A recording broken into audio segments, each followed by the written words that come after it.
Today's video is a reaction to videos posted by all the YouTube financial gurus about inflation, the recession, and this massive financial crash that they are predicting is going to happen. Now, I have a 7-part series on my other channel, Zero to Millions, that reveals how people build wealth through business whenever there's a crisis. Now, if you're afraid of a financial market crash, inflation, or recession, it means that you don't understand business. It also means that you are listening to the wrong people, like all of these fake YouTube financial gurus. So let's talk about it.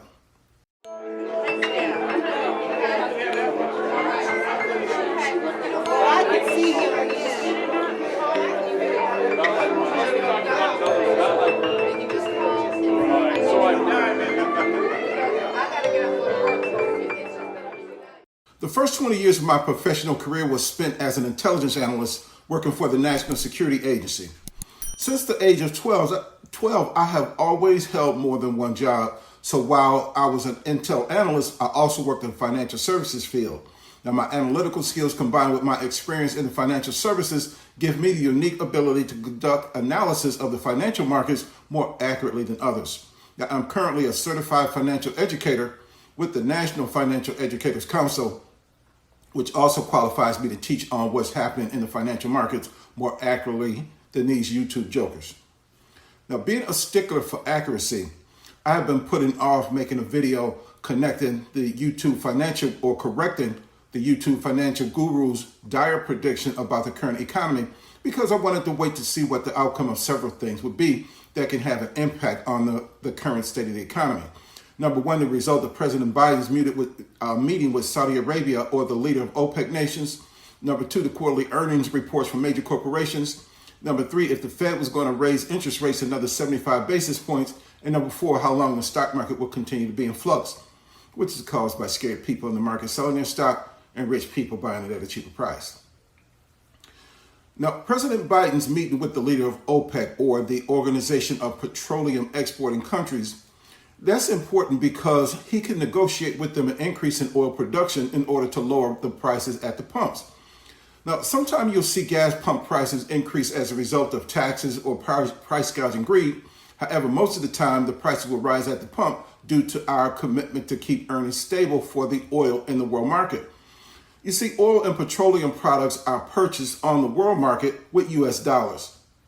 In 1945, the United States and Saudi Arabia made an agreement to control oil sale prices, and they created something called a petrodollar.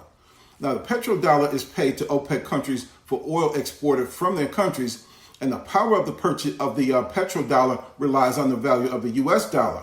When the value of the U.S. dollar drops on the world market, we, meaning you and me, have to pay the difference to compensate OPEC for the lost value. Now, the way that we pay is through higher prices at the pumps. Now, this agreement is critical to maintain because if the world stops buying oil in dollars, the value of the dollar will drop like a rock and the U.S. economy will collapse overnight. And the reason I say it'll happen overnight is because while we're asleep in America, the markets are open and doing business on the other side of the world. And if the U.S. economy collapses, we won't learn about it until we wake up the next morning. So President Biden's recent meeting with OPEC is an important factor to include in any accurate financial analysis that is related to the current state of inflation. At the time I was preparing to shoot this video, it's 12 noon on 18 July 2022, and the quarterly earnings report for major corporations were due to be published today. Now, those reports are important because corporate performance gives you an insight into the health of the economy. Corporate earnings reports include items such as net income, earnings per share, earnings from continuing operations, and net sales. If corporate earnings performance is weak, it could lead to recession, job loss, and a weak economy. So if the performance records are glowing, then it indicates a strong economy and it gives the Fed a signal that it can increase the cost of corporate borrowing without causing a recession. Now, I'm afraid to get too nerdy when it comes to talking about the Fed or the Federal Reserve Bank because I don't want you to get bored and click off. So let me just state this real quick and move on, all right? Corporate earnings are compared to the same quarter in previous years along with market expectations to determine if their performance was good or bad.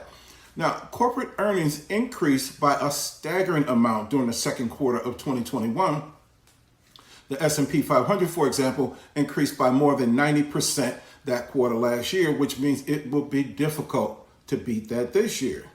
Okay, so in order to grow a business to the seven-figure level, you must conduct SWOT, which stands for strengths, weaknesses, opportunities, and threats in your business.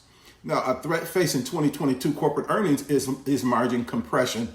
Okay, and that is when profit margins decrease as earnings increase. See, margin compression is difficult to avoid during periods of intense inflation, and earnings for the S&P 500 corporations are expected to grow by 15% during the second quarter of 2022, thanks to a boost in revenue provided by inflation. But at the same time, higher prices and higher wages and higher borrowing costs means that profit margins are expected to fall by 18 basis points, and this could influence the Fed's plans to raise another 75 basis points. Now, how long will the stock market continue to be in flux? The reason the stock market has been in flux for a few weeks is due to concerns over inflation and the possibility of a recession. See, the people who got scared over the specter of falling stock prices started selling, but the people who understand market flux and volatility began buying stock essentially at a profit. That scared people were selling at a loss. So there has been a lot of flux or a lot of movement in the market. As of today, though, the market appears to be stable. And when I checked at 9 o'clock this morning, it was up nearly 400 points. All right. So if there's good news in the second quarter earnings reports, the market might rally through the rest of the week because market earnings predictions for the third and fourth quarter of this year are already stellar. So let's talk about recession before we end this video on the truth about inflation. The opposite of progression is recession. In order to slow progress, you have to force a recess, right? However, it works both ways. If you want the progress of a child's learning to increase, for example, you have to give him a break or a recess and let her play for a while in the process. If a child is growing increasingly cranky in the day, you have to give him a recess and you have to make him take a nap for a while, right? Otherwise, the kid will eventually crash right where he is and you'll have to carry him to bed. Now, whenever the economy gets cranky and there's too much activity, it leads to inflation. Therefore, the Fed has to take recessionary measures such as rate hikes in order to slow inflation down or cause the market to take a nap, if you will. Now, if the truth be told, Fed action to create a recession is actually a defense against runaway greed. Inflation is currently at 9.1%. And the reason it's that high is not just about supply and demand, but also price gouging and greed. In past times, the primary defense against inflation was reduced employment. See, unemployment was maintained by economists at 5% to keep markets stable and inflation from rising. But the contributor to inflation today is low unemployment, which is currently at 3.6%, plus wages have been increasing. When there is more people with jobs and higher earnings, more money starts to flow through the economy, and the increasing demand for goods and services, even when there is adequate supply, starts to trigger a rise in prices. And that's happening because business owners can see that more people are earning higher wages, thus they have more money to spend. So business owners have raised prices due to greed. Now, on the other hand, business owners borrow money to hire more employees or to pay higher wages when the cost of borrowing money is low. See, they raise prices then in order to retire their debt early. So to end that activity, the Fed raises the cost to borrow money to reduce hiring and business spending. Now, 70% of the American economy is based on consumer spending, right? In order to slow inflation, which is, again, a fight against greed and overconsumption, money must be taken from the people that are spending it. Therefore, money is taken away from business owners and African Americans. Now, I know you just said, wait, what do African Americans have to do with it? It's because we are the largest consumer group in America. So who has to lose the most jobs and the most money to slow down inflation in a consumer-based economy? You guessed it, black people, right? Now, that is one reason why we are the last hired and the first fired. Therefore, black people, it is way past time that we do something to take control of our financial destiny and break free of being used as pawns in the fight against inflation. 72% of us live paycheck to paycheck, 77% are stuck in debt, and 60% of us have no savings.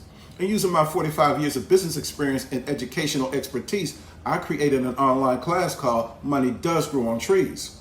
It'll help you eliminate your financial struggles by showing you how to grow money on your family tree.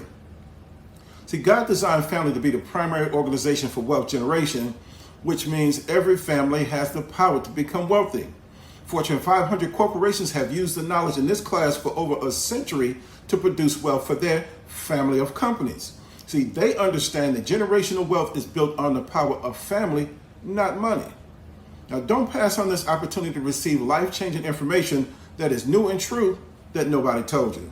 If you are ready to end your financial struggles, then scan that QR code right now. Now, if you think that you can't afford to pay for this class, the truth is you can't afford not to. See, the word afford is actually a type of prison mindset designed to keep you locked in your current financial situation. Rather than saying you can't afford it, break out of that prison mindset by writing down the money moves that you need to make in order to get it. If you play the afforded game and you put off getting the plan for 2 to 12 months, you won't realize until after you get it just how much money you lost by waiting. When it comes to wealth building knowledge, brothers and sisters, you must do what you can with what you have to get it now. Now, I also want to invite you to check out my new YouTube channel, Zero to Millions, where you will find financial education information that is new and true that nobody told you. Now, I helped 1,238 of my clients build $1.98 billion for their families collectively. That averages out to $1.6 million per family. Now, you can keep listening to these YouTube financial gurus if you want to, or you can subscribe to a channel with a man that has 45 years of experience actually teaching families and individuals and business owners how to make millions. All right? Amen. Well, that's all that I have for now. Don't forget to subscribe to this channel, share this video with your family and friends, and I'll be back with something new that nobody told you. Until then, remember that God loves you, I love you, and there's nothing you can do about it.